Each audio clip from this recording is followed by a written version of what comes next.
Why is there a washing machine in the kitchen? I'm Fernando for real, and I'll answer that question in just a few seconds. But if you're curious about what it's like for an American living in Portugal, then go ahead and hit that follow button before you forget. Now, about the washing machine in the kitchen. Because most residential buildings and homes here were built well before the washer was even invented or affordable, newcomers from places where we're used to a laundry room, maybe even a hallway closet with a washer and dryer in it, giving up that space may be a hard adjustment. But for the Portuguese, the place where you prepare food is fine for keeping your whites white and your colors bright. In fact, and you might want to sit down for this, it is more likely you're going to find a washing machine in the kitchen before you find a dishwasher. Oh, and then there's this. This is how you're going to dry your clothes. Here's something that we take for granted in North America, but is not always a feature in a Portuguese bathroom: the exhaust fan. I have looked at a lot of homes here, and I've lived in an apartment with 2 bathrooms and neither one had a fan. And that means you're going to need to become an expert at reducing moisture and eliminating mold. A dehumidifier is a great investment, not only to keep bathrooms dry, but for use all over the house.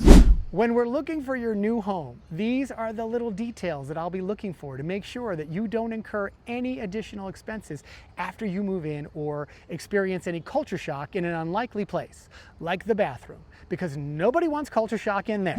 What about these things? What does this have to do with you? Well, in many neighborhoods and towns across Portugal and Southern Europe, the streets are too narrow to allow for the safe collection of waste with sanitation trucks. So instead, ecopontos.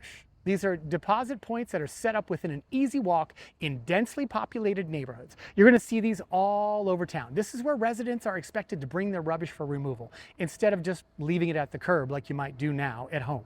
You just bag up your organic matter and recycling like you normally do, carry your bags over, throw them in the appropriate chute. Easy peasy. Portugal may seem unfamiliar and foreign if you haven't spent much time here yet, but I can help you feel at home faster. Reach out. Let's schedule a free chat.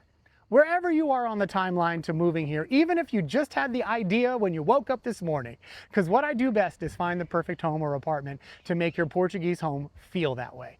Go ahead and dip into my DMs here on Instagram or Facebook. I can answer many of your questions and even recommend experts to help you get the visa and residency process started. I've made the move to Portugal, and I'm excited to help you make yours.